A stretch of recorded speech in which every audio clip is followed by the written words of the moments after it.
આપણા શ્લોકમાં આવ્યું હતું, કયું પુસ્તક ચાલુ છે, શું કામ એ પુસ્તકનું રચના થઈ, કોના માટે થઈ, કોણે કરી, ઘણા બધા સવાલ છે જે મહિનામાં બાષ્પીભવન તો ન થવું જોઈએ પ્રભુ કૃપાથી, કારણ કે બહુ શાંતિથી અને વિસ્તારથી સમજાવવાનો પ્રયત્ન કરું છું કે બધાને હૃદયારૂઢ થાય.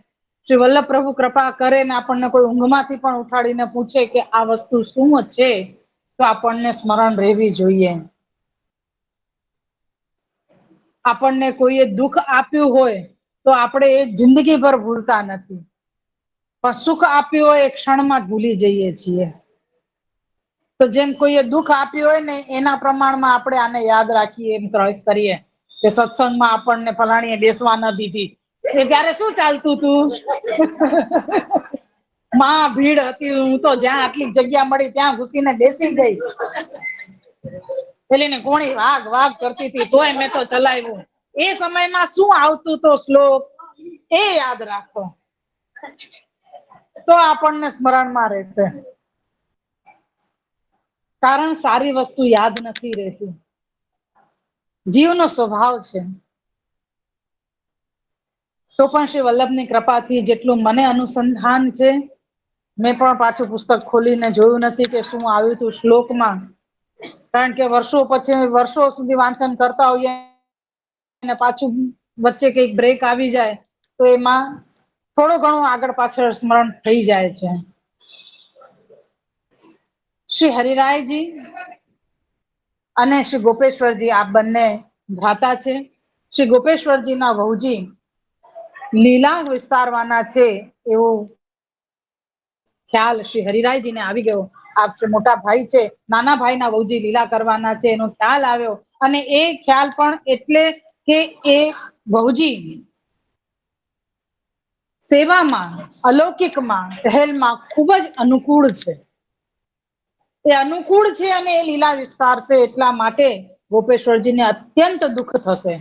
તો શ્રી હરિરાયજી એ સમયમાં પરદેશ બિરાજતા હતા. આપને જયારે અનુસંધાન થયું કે આવો કઈ ઘટના ઘટવાની છે અને પ્રભુના સેવામાં વિઘ્ન આવશે, કારણ કે દુઃખ હોય ને ત્યારે કઈ કામ કરવું ગમે નહીં. દુઃખ એવું હતું કે જે અલૌકિક હતું, કારણ એક અમ્મા ક્ષત્રાણીની વાર્તા જે છે તમે લોકોએ વાંચન કર્યું હોય તો એમને બે પુત્ર હતા, એ જયારે લીલામાં પહોંચી ગયા ત્યારે અમ્મા ક્ષત્રાણીએ છાતી કૂટીને રડ્યા. તો વૈષ્ણવો એ જઈને શ્રી મહાપ્રભુજીને વિનંતી કરી કે આવું આપણા માર્ગમાં થાય ખરું, કે આપણે છાતી ફૂટીને કોઈ લૌકિક માટે રડીએ? ત્યારે જયારે આપને પૂછ્યું, અમ્મા ક્ષત્રાણીને આજ્ઞા કરી કે આવું કેમ કર્યું, તો એ જે અલૌકિક દુઃખ હતું એ બતાવ્યું કે મારા ઠાકુરજીના, મારા શ્રી બાલકૃષ્ણલાલજી ના બે રમકડા હતા, જેની સાથે આપ ખેલતા હતા, એ બંને રમકડા જતા રહ્યા, એના ખિલોના તૂટી ગયા, એટલા માટે મને દુઃખ થયું છે. તો એ અલૌકિક દુઃખ અહીંયા સેવામાં જે સહાયક છે એ આપના વહુજી લીલા વિસ્તારી જાય છે અને અત્યંત દુઃખ થાય છે. એના માટે શ્રી હરિરાયજી એ શિક્ષા પત્ર, શિક્ષા આપવા માટેના સ્નેહયુક્ત પોતાના નાના ભાઈને પત્રો લખ્યા છે. પત્ર વ્યવહાર જે થતા ને એ પત્ર લખ્યા છે. એ પત્ર 41 સુધી થયા, એક 25-26 થયા ને ત્યારે આપના વહુજી લીલા કરી ગયા. પણ ગોપેશ્વરજી પત્ર વાંચતા નહી, ગવાખામાં પધરાવી દેતા, પત્ર આવતો તો માથે ચડાવતા અને ગવાખામાં મૂકી દેતા. એ બધો ક્રમ જયારે આગળ વધ્યો અને આપના વહુજીનો જે સમય આવ્યો અને એમાં 3 દિવસ સુધી આપે ભોજન ના કર્યું, અત્યંત વિરહમાં દુઃખમાં રહ્યા કે હવે મારા પ્રભુને લાડ કોણ લડાવશે, કેવી રીતે હું એકલો પહોંચીશ એમ. એ અલૌકિક જે દુઃખ થયું એનું નિવારણ શ્રી હરિરાયજીના જ એક સેવક દ્વારા, જે હરિદાસજી એમને કહ્યું, હા, પ્રેમજીભાઈ દ્વારા કહ્યું કે પ્રેમજી ભાઈએ કીધું કે કોઈ આપના દાદાભાઈના કોઈ પત્ર આવ્યા છે. ભાઈને દાદા કહેવાય, મોટી બેનને જીજી કહેવાય, મોટા ભાઈને દાદા કહેવાય. તો કે આપના દાદાશ્રીના કોઈ પત્ર આવ્યા છે, કોઈ સમાચાર આવ્યા છે? તો આપે કહ્યું કે હા, કે નિત્ય એક પત્ર આવતો અને અહીંયા ગવાખામાં મૂક્યા છે. જયારે 41 શિક્ષાપત્ર પૂરા થયા ત્યારે શરીરાએ જે પત્ર મોકલવાનું બંધ કરી દીધું, કારણ કે ત્યાં સુધી સૌજીના સમાચાર આવી ગયા હતા. અને જ્યારે એ પત્રો વાંચન કરવાનું શરૂઆત કરી, એક જ શ્લોકથી, પહેલા જ શ્લોકથી એમનું દુઃખ નિવારણ થઈ ગયું. અને આપે પ્રેમજીભાઈએ વિનંતી કરી કે આપ સ્નાન કરો, સેવામાં પહોંચો, ભોજન કરો, અને આગળ બધા આપના પાછળના બધા સેવકો પણ બાકી રહી ગયા છે, ભોજન નથી કર્યું, એમને પણ પ્રસાદ નથી લીધો, તો આપ કૃપા કરીને સ્વસ્થ થાવ અને આગળના કાર્ય કરીએ. પછી શ્રી ગોપેશ્વરજી એ પોતે આ શિક્ષાપત્રનું વિવરણ કર્યું, ટિપ્પણી કરી, જેમ કહી શકાય ટીકા શ્રી ગોપેશ્વરજી એ કરી છે. તો શિક્ષાપત્રનો પહેલો શ્લોક છે કે ક્લેશયુક્ત મુખ લઈને પ્રભુની સન્મુખ નહીં જવું. અહીંયા શું હતું? દુઃખ હતું. દુઃખવાળા મુખારવિંદ લઈને ઠાકોરજીની સન્મુખમાં નહીં જવું, એ પહેલા જ શ્લોકમાં હરિરાયજીએ આજ્ઞા કરી છે. એના પછી સમય પર પ્રભુના દર્શન કરવા જઈએ અને કઈ રીતે ઠાકોરજીને સન્મુખ જવું, કેવી ભાવના હોવી જોઈએ, આપણા હૃદયને બાંધી રાખવો, માનસી સેવા કરવાની જે વાત કરી, ભાવના કરવાની, તો ભાવના કેવી કરવાની? વ્રજભક્તોની વેણુ ગીત, યુગલ ગીત એ સમય અનુસાર ગાન કરવા, ગમે ત્યારે નહીં કરવા. આજે સવારની જ વાત છે, તમે દર્શનમાં આવ્યા તો દર્શનને વાર હતી ત્યારે મેં શું કીધેલું? પાઠ કરો. પછી કયા વૈષ્ણવ આવ્યા ને કોને ધોળ ગાયા એ નથી ખબર. સવારનો ક્રમ પાઠનો ક્રમ છે. ઠાકોરજીના અનુસર થઈ ગયા પછી તમારે વેણુ ગીત, યુગલ ગીત, જે વિરહના પદ છે એ વિરહના પદ ગાવાના. જ્યારે વિરહાત્મક છે, જ્યારે શ્રી ગોપીજનો ઠાકોરજીની રાહ જોઈ રહ્યા છે કે ક્યારે ઠાકોરજી પધારશે, અને ઠાકોરજીએ આટલા સમયમાં કેટલો આનંદ આપ્યો, એ આનંદને વાગોળે છે. આપણે જે સત્સંગનો મહાત્મ્ય બતાવીએ ને, એ સત્સંગનો પ્રકાર એમાં આવે છે કે અત્યારે બધું જ તમે અહીંયાથી લીધું, જે પણ સત્સંગ થયો, પ્રવચન થયો, તમે બધાએ જોયું, બધા આપણે સાંભળીએ. પછી જે જેના સાથે રહેતા હોય, આસપાસમાં રહેતા હોય, એ લોકોએ આજે શું વચનામૃતમાં આવ્યું, આજે શું પુસ્તકમાં આવ્યું, આજે શેની મહાત્મ્યતા બતાવી અને કોને ગૌણ બતાવ્યો, એ બધું જ તમારે મનન કરવાનું. જે ગાય હોય ને, ગાય એક સાથે આપણે જેટલું આપીએ ને બધું મોઢામાં લઈ લે, બધું એક સાથે મોઢામાં લઈ લે. તમે એટલો કટોર આપશો ને તો બધું એક સાથે જીભથી લઈ લે છે. પછી એક ખૂણામાં જઈને બેસીને ધીરે ધીરે એને ચાવશે. તો એની લાળ સાથે જયારે રસ બને છે ને, એનો આનંદ અલગ એને હોય. કોઈ મારો અત્યારે સુબોધનીજી સાંભળતા હશે, આમાંથી ઘણા બધા લોકો છે જે લોકોને મારી ક્લિપ મળે છે, જે ગયા વર્ષે કરેલી હતી. આ વર્ષે તો ત્યાંથી અહીંયા આવવામાં ને અહીંયા સેટ થવામાં જ મારા 8 મહિના નીકળી ગયા છે. મને એક ક્ષણ પણ સમય નથી મળતો કે હું વ્યવસ્થિત રીતે, નહીં તો આ સમય હવે રથયાત્રાથી હું બંધ કરતે, પ્રબોધનીથી ચાલુ કરતે ને રથયાત્રાથી પ્રવચન બંધ કરતે, કારણ કે અત્યારથી લઈને 4 મહિના સળંગ ઉત્સવ રહે છે. રથયાત્રા પછી દેવશયની પછી ગુરુ પૂર્ણિમાના 1-2 દિવસમાં તો હિંડોળા ચાલુ થઈ જશે. હિંડોળા પૂરા થશે, જન્માષ્ટમી આવશે, રાધાષ્ટમી આવશે, દાન આવશે, વિલાસ આવશે, શરદ દશેરા, શરદ, દિવાળી ને દેવ દિવાળી, 4 મહિના પૂરા. તો એ સુબોધનીજીની અંદર આવે છે સત્સંગનું મહાત્મ્ય, કે જ્યાં સુધી આપણે એ પ્રવચન કે એ પુસ્તકનું વાંચન જે કરીએ છીએ એ આપણે જ્યાં સુધી એનું મનન નથી કરતા ત્યાં સુધી એનું સ્વરૂપ આપણા હૃદયમાં બિરાજમાન નથી થતું. કારણ શું છે? અહીંયાથી તમે સાંભળ્યું, આ કાનથી સાંભળ્યું, આ કાનથી કાઢીને મેં તો આ કાન જ બંધ કરી દીધો, અહીંથી જાય તો અહીંયા જ રહે, જાય જ નહીં બીજે ક્યાંય.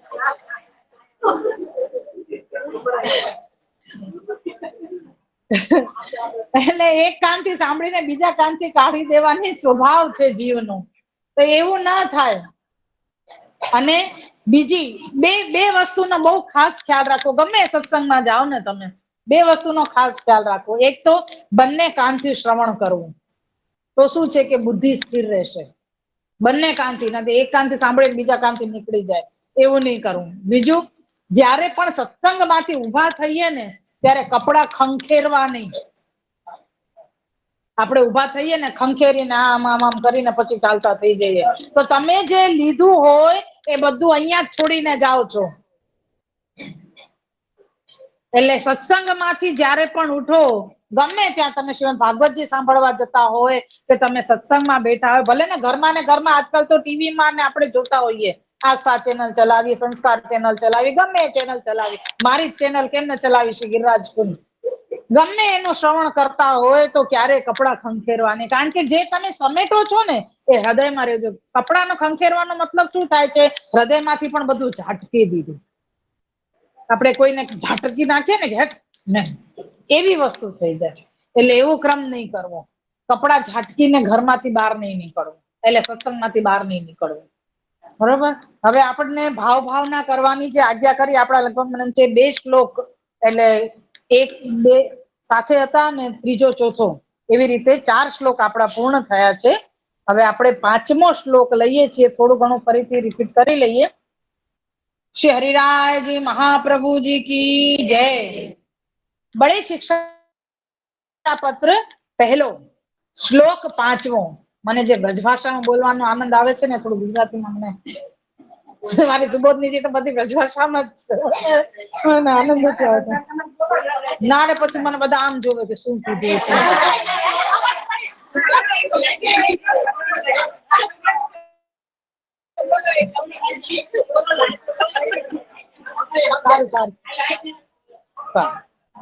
हमारे थोड़ी आदत पाड़वी पड़े। बड़े शिक्षा पत्र पहले को श्लोक 5मो। हाँ जो अने पहला बहुत अच्छो हमें बतायो थो कि ठाकुर जी के विषय आदि, यानी ठाकुर जी के विषय को जो जीव, जैसे अपने घर में अपने बच्चा है, अपने पत्नी है, सगे संबंधी हैं, कोई भी आयो तो वाकू क्या लगे कि हमारी सेवा में वो अनुकूल है, तो हमको वाके प्रत्ये स्नेह होना चाहिए, ममत्व होना चाहिए, प्रेम होना चाहिए। अगर वो ठाकुर जी की सेवा में अनुकूल नहीं है तो वाके ऊपर स्नेह नहीं होना चाहिए, सिर्फ एक अपना धर्म है, अपनी फर्ज है, वो अपन निभा दे में तब तक चल जाए। लेकिन जब अपने ठाकुर जी की सेवा में अनुकूल है तो वाके ऊपर स्नेह होना चाहिए। तो वाके लिए यहाँ पे अपन को चौथे श्लोक में श्री हरिराय जी ने, श्री गोपेश्वर जी ने अपन को दृष्टांत दियो तो, उदाहरण दियो तो महादेव जी को, कि महादेव जी के पत्नी मतलब पार्वती जी ने ठाकुर जी की परीक्षा लेवे की इच्छा करी, तो ठाकुर जी की परीक्षा ली तो क्या हुआ? महादेव जी ने उनको त्याग किया। महादेव जी ने मना करी लेकिन नहीं माने, त्याग कियो तो लौकिक दुख आयो, पिता ने यज्ञ में नहीं बुलायो है, वो सारो वृत्तांत सबको लगभग पता है। तो दक्ष के पामे यज्ञ में जाके उन्होंने अपने देह की आहुति दे दी, फिर नयो जन्म भयो, वाके बाद भी बहुत सारे तप किए। वो तप करवे के बाद जब ठाकुर जी ने आज्ञा करी कि तू इनको अंगीकार कर, तब जाके उन्होंने पार्वती जी को अंगीकार किया। तब पार्वती जी ने जब कही कि मोकू कछु ब्रजलीला सुनाओ, तब महादेव जी को उन पे स्नेह हुआ। तो ये प्रकार यहाँ पे अपन को गए वक्त बताया था कि अपन के भगवत सेवार्थ अनुराग होना चाहिए। अपने घर के चाहे वो आसपास के पड़ोस के भी कोई क्यों ना हो, उनके लिए भी अपना यही ममत्व होना चाहिए। ये नहीं कि हमको कच्ची तकलीफ पड़ेगी तो हमारा बाजू वालों है वाके साथ संबंध अच्छे रखे तो वो हमारो आड़े समय में काम आएगा, ऐसे विचार मत करो। विचार ये होना चाहिए कि हम ठाकुर जी के संबंध में ये हमारे को अनुकूल है, सत्संग करा रहे हो है, कछु सेवा में हमको कछु कमी आ रही है तो हमको बता रहे हो है, ऐसा सखी भाव को जो स्नेह है वो स्नेह हमको होना चाहिए। तो ये प्रकार अपन को यहाँ पे समझने कि जा प्रकार भगवत सेवा भली भांति सो होए सोई करनो, या भांति सेवा होए तो लौकिक हु करिए। ऐसे में अगर वो अपन को संबंध में प्रभु में अनुकूल आ रहे हो तो वाक्य तरफ की जो भी अपनी फर्ज है धर्म है वो अपन को निभाना चाहिए। श्लोक 5वां, प्रातिकूल्ये यथा त्याग प्रभु संबंधी वस्तुतः धनेषु निष्प्रह सेवोपयोगित्वेन रक्षणम। शब्दार्थ है, जैसे श्री ठाकुर जी के विनियोग में नहीं आवे ऐसी वस्तु को त्याग करनो, तैसे भार्यादिक जो सेवा में प्रतिकूल होए तो वाको हु त्याग करनो।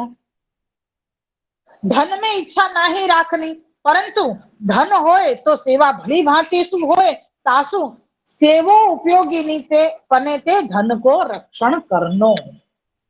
હવે આપણે વિસ્તાર શું દેખ લે, आदत पड़ गई है गुजराती बोलने की। समझ में आई सबको? अभी तक बोली हो?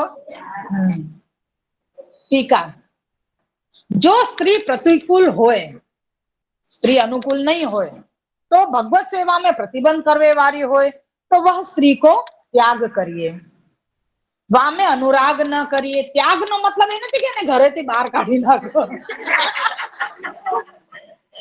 चलो चलो आ बात में यही बात में ऊंधो ले ले कि पत्नी तो अनुकूल है, पति अनुकूल नहीं हो तो क्या करेंगे? घर से बाहर तो नहीं निकाल सके ना। यहाँ श्री हरिराय जी और श्री गोपेश्वर जी को आशय ये है कि अपने हृदय में जो उनके लिए ममत्व है वह ममत्व को त्याग। गृहस्थ में है तो अपनी फर्ज तो निभानी ही पड़ेगी, क्योंकि ठाकुर जी ने अपन को गृहस्थ में ही रखे, श्री महाप्रभु जी ने आज्ञा करी है गृहस्थ में रह के ही ठाकुर जी की सेवा करें। नहीं तो अपन सबन को केसरी वस्त्र पहना के भगवा पहना के संन्यास लिवा देते, पर संन्यास नहीं लिवायो। क्यों नहीं लिवायो? क्योंकि जीव की इतनी सारी इच्छाएं होवे कि वो इच्छाएं कभी खत्म नहीं होवे, और वो इच्छाएं खत्म नहीं होंगी तो और संन्यास ले लेगो जीव तो कैसे चलेगा? खावे की इच्छा, सुख की इच्छा, पेरवे ओढ़वे की इच्छा, घूमवे फिरवे की इच्छा, हर प्रकार की इच्छाएं, वो इच्छाएं खत्म नहीं हुई है और अपन संन्यास लेके बैठ जाओ। संन्यास में तो कुछ भी नहीं, फल फलादी खाओ, कंदमूल खाओ, हैं, घर में भी मत रहो, एसी में मत रहो, टीवी मत देखो, ये तो अब आया टीवी तो चलो। तो मतलब अपने सुख की कोई भी चीज नहीं होनी चाहिए, सिर्फ तप करो, कंदमूल खाओ और भगवा वस्त्र पहनो, ये संन्यास को क्रम है। 24 घंटा सतत जैसे कहे ना वो हमें तप करते रहो, भगवत नाम लेते रहो। अपने यहाँ भी भगवत नाम सतत, एक क्षण भी अष्टाक्षर मंत्र छूटना नहीं चाहिए। गई ना राई के दाना, गाय के सिंगड़ा पे राई को दाना टिके, जब तक भी अगर भगवत नाम छूट जाए तो भी कलिकाल आए ग्रसे। ગાયના સિંગડામાં રાઈનો દાણો જેટલા ક્ષણના 100મા ભાગમાં ટકશે, એટલી વાર પણ જો ભગવત નામ ભૂલાઈ જાય તો કલિકાલ આવી જાય છે આપણી અંદર। આપણે વિચાર કરી લે કે આપણે એટલી ઘડી જ ભગવત નામ લેતા આવીશું, પછી નહીં લેતા હોઈએ, है ना? આપણે એટલી ઘડી જ ભગવત નામ લઈએ, यानी अपन को जीव को स्वभाव क्या है कि भगवत नाम लेते लेते भी 50 काम याद आवे। अरे फलाणो काम बाकी रह गयो, ये काम बाकी रह, अरे बापू ये कहना तो झट अब तो फोन आ गए, फटाफट फोन लेके फोन से चालू कर दो, माला घुमाने, श्री कृष्ण शरणम श्री कृष्ण शरणम श्री कृष्ण, और श्री कृष्ण शरणम मम्मी भी पूरा नहीं बोल रहा है ढंग से, श्री कृष्ण शरणम मम, वो भी पूरा बात में निकल रही है। जीव स्वभाव बहुत बहुत विचित्र है, लेकिन महाप्रभु जी ने ही कृपा करके बांध रखे हुए हैं। तो यहाँ पे ये आज्ञा कर रहे हैं कि जो स्त्री प्रतिकूल होए भगवत सेवा में प्रतिबंध करे तो वह स्त्री को त्याग करिए, वा में अनुराग न करिए। काहे ते जो प्रभु संबंधी ना होए ताको त्याग ही उचित है। जो प्रभु संबंधी स्त्री ना होए तो भगवत भाव में वाको मन लगाइए। હવે આપણે એમ કે ના ભાઈ જેના ભગવત જા कोई भगवत भाव में मन नहीं है या सेवा में मन नहीं है, वो हमको प्रतिकूल हो रही है, बार बार हमको टोके भाई तुम ये सेवा 24 घंटा तुम सेवा करते रहो, ये करते रहो, वो करते रहो, अपन टोकते हो तो अपन का एक धड़ाम करके वाको त्याग कर दिया, ऐसे नहीं।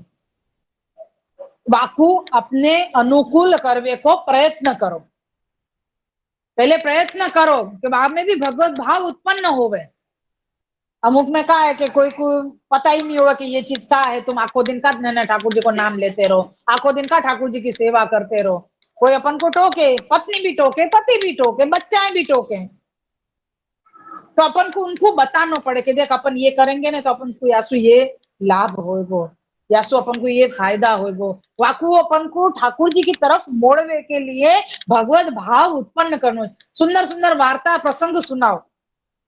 252-84 वैष्णव की वार्ता जी याके लिए दी है श्री महाप्रभु जी ने, हरिराय जी ने कृपा करके कि ये भगवदीय जो है इनके जीवन चरित्र सुन के अपन कहाँ कहाँ गलती कर, बहुत सारी गलतियां करें, लेकिन फिर भी मुख्य मुख्य गलती में अपन को अनुसंधान रेवे, ख्याल रेवे कि अपन कहाँ कहाँ गलती कर रहे हैं, तो वो गलती को छोड़ के अपन को फिर आगे बढ़ना, वो गलती करते ही नहीं रहना है अपन। यासु ऐसे प्रसंग सुनाओ और उनमें भगवत भाव उत्पन्न करो। फिर आज्ञा कर रहे हैं कि पुष्टि मार्ग में श्री आचार्य कुल द्वारा नाम निवेदन होए, मर्यादी होए तो श्री ठाकुर को स्पर्श कराइए। ब्रह्म संबंधी होए तो ठाकुर जी ने स्पर्श भी करावाए। सेवक होए मर्यादी ना होए तो ऊपर की सेवा कराइए। खाली नाम स्मरण लियो होए, अष्टाक्षर मंत्र लियो है कि भाई खाली नाम मंत्र लियो है, ब्रह्म संबंध मंत्र नहीं लियो है ने, एक ज कंठी पेरी छे तो ऊपर की सेवा એટલે પ્રચારકી કાર્ય કરાવો એની પાસે, ઠાકુરજીનો સ્પર્શ ન કરાવો, બ્રહ્મ સંબંધ થાય પછી એને ભીતરની સેવા કરાવાય। મારે ખીચડો થવાનો છે આજે તો હિન્દી ને ગુજરાતીમાં। सेवक होए मर्यादी ना होए तो ऊपर की सेवा कराइए। प्रतिबंध करे तो शीघ्र ही वाको त्याग करिए और धन में आसक्ति न राखे। હવે પેલા स्त्री ऊपर आयु, હવે धन ऊपर आवे छे। धन के लिए ये बता रहे हैं कि निष्प्रह होए के रहे। निष्प्रह या के मतलब अलिप्त। धन है तो प्रभु में विनियोग होएगा, बस इतना ही मन में विचार होना चाहिए। धन बटोरवे के लिए अपने हृदय में एक लोभ, वो लोभ नहीं होना चाहिए। वाके लिए कह रहे निष्प्रह, ये शब्द दियो यहाँ पे कि निष्प्रह होना चाहिए, होके रहना चाहिए अपन को। धन की रक्षा करे नाही, यह उत्तम उत्तम कहे हैं। बहुत धन के पीछे दौड़ना नहीं और धन की रक्षा करने के लिए भी अपन को समय निकालना, ये सब बेकार है। ये सबसे उत्तम काम बतायो है। लेकिन और यह कलिकाल है, या काल में जीव को धीरज तत्काल छूटी जात है। जीव को धीरज नहीं है, विवेक नहीं है और फिर आश्रय भी नहीं है, तो न विवेक है न धैर्य है, तो जीव को आश्रय तुरंत छूट जावे। जैसे या के पहले जितनी बार भी प्रवचन किए वचनामृत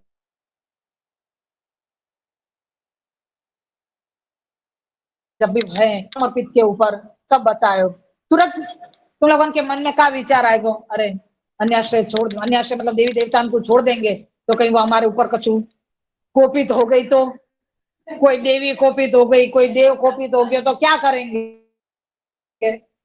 कैसे करेंगे, कैसे निर्वाह करेंगे, तो वो विचार पहले आयो।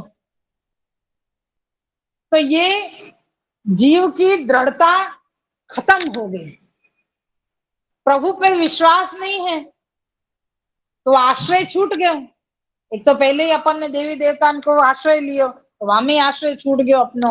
और फिर ये अपन को बता रहे हैं, कोई समझा रहे हैं, तब भी अपन बात जड़ता को पकड़ के बैठे हैं। तो अपनों कहीं भी प्रवेश नहीं है, ना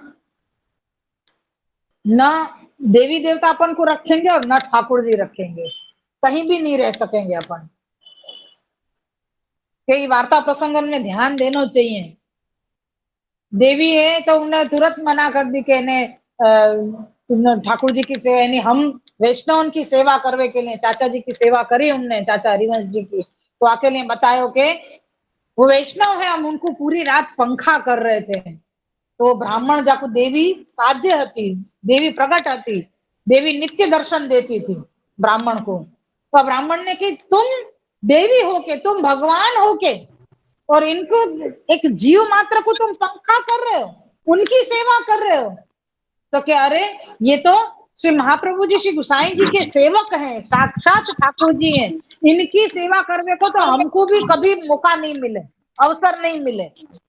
ये तो तुम्हारे आंगन में आए के सो रहे थे, तो मुझको पूरी रात में इनको उलांघ के कैसे आती, तो मुझको सेवा मिली। चाचा जी के साथ 3 वैष्णव और आते, तो देवी ने अपने 3 रूप और करके उन सबन को पंखा करे, पूरी रात पंखा करे, ताकि वो आनंद सु सोए। तो ऐसे धीरज छूट जावे जीव की। तो वाके लिए बता रहे हैं कि धन की रक्षा नहीं करी तो कहेंगे तो हमारा जीवन निर्वाह कैसे होएगा, धन की रक्षा तो करनी पड़ेगी। ये हम भूल जावे कि ठाकुर जी सर्वसमर्थ हैं, उनने हमको कभी भूखे नहीं रखे, लोगन को भूखे नहीं रखे, तो हम तो उनके जीव हैं, हमको थोड़ी भूखे रखे। ये अपन को विश्वास नहीं है, या सो हम धन की रक्षा करवे को पीछे पीछे दौड़ते रहे।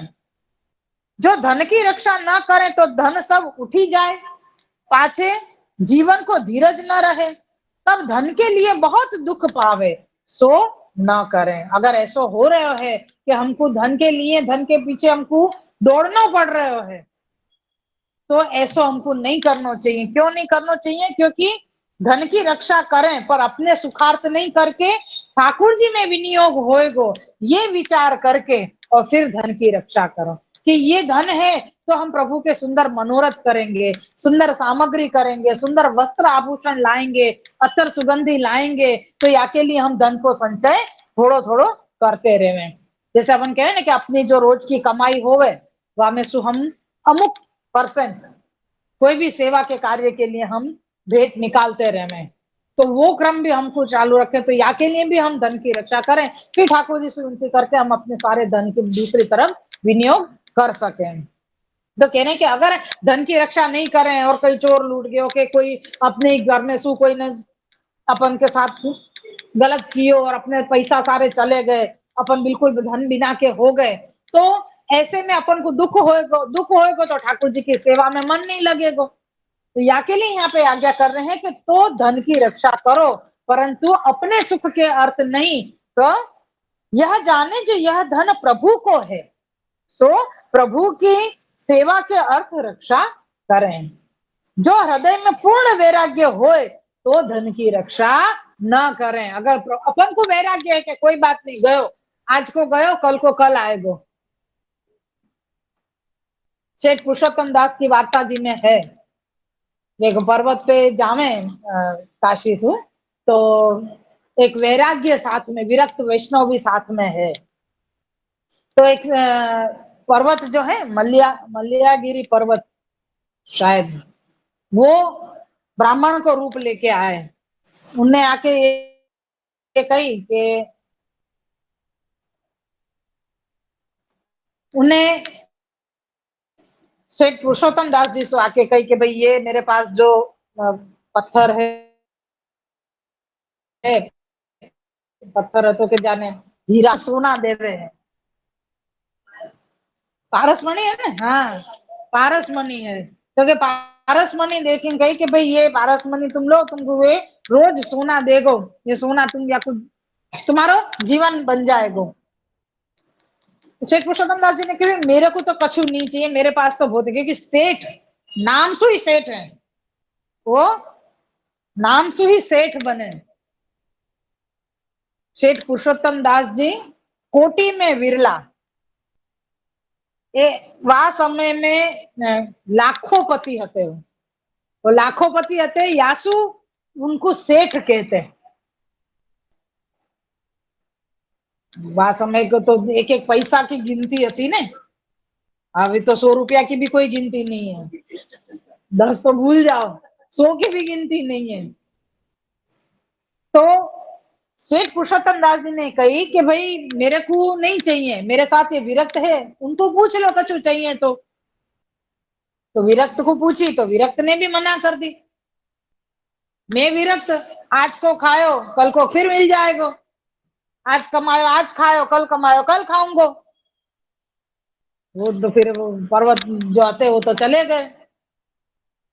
सेठ जी ने पूछी कि भाई मैं तो कमा रहा हूँ, मेरे को तो सब मिल जाएगा, मेरे को बहुत है, मेरे पास तो सब ठाकुर जी के पास, तेने क्यों नहीं लियो, तू तो विरक्त है, तेने क्यों नहीं लियो? तो के तेरे को एक के आपको जो सातमण सब खावे को दे सके, तो मेरे को का एक शेर अनाज नहीं देगो?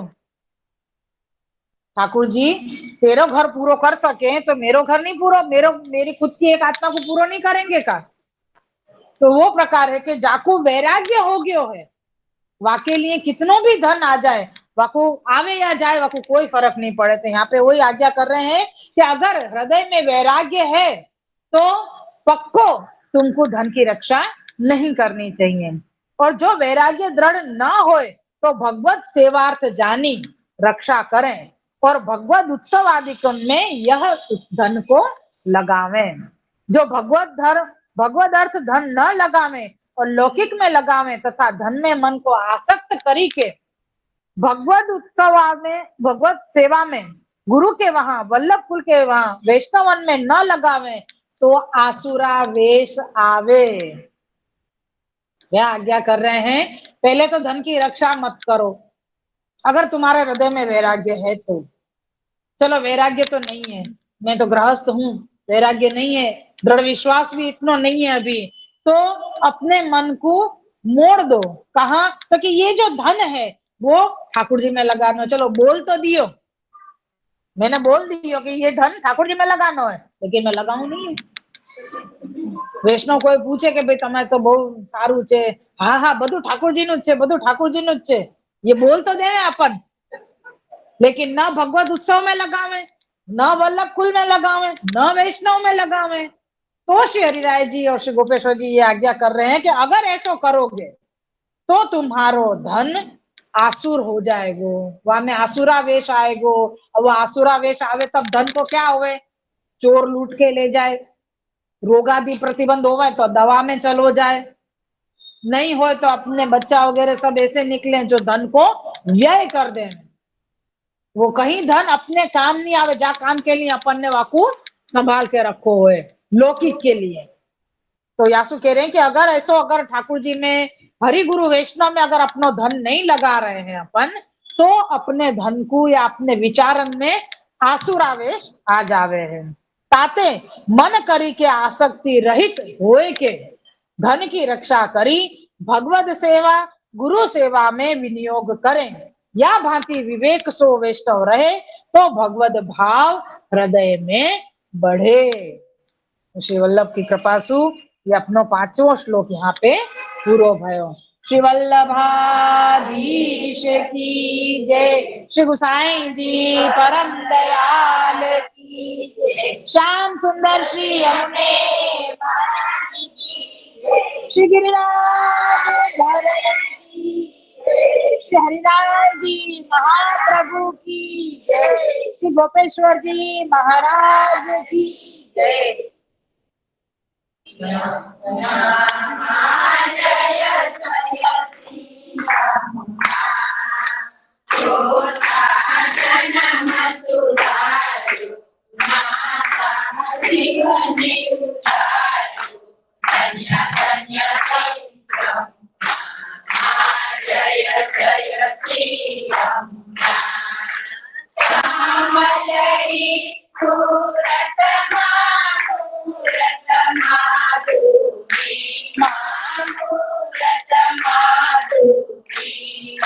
प्रेम सहित पटरानी पूरा जय जय श्री यमुना जय जय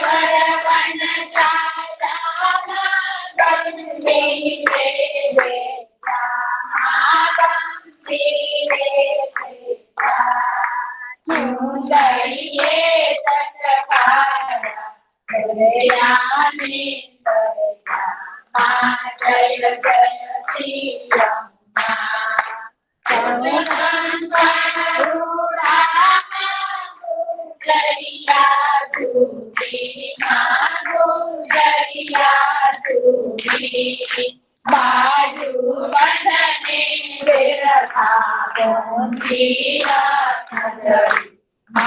जय जय श्री यमुना चांदने जमके मारी खिलाने थमके मैं पुरने आगे गई में थमके जय जय श्री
यमुना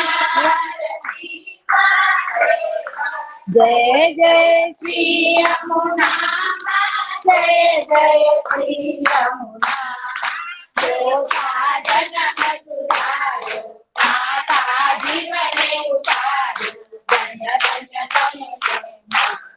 जय जय श्री यमुना जय जय श्री यमुना जय जय श्री यमुना श्याम सुंदर श्री अपने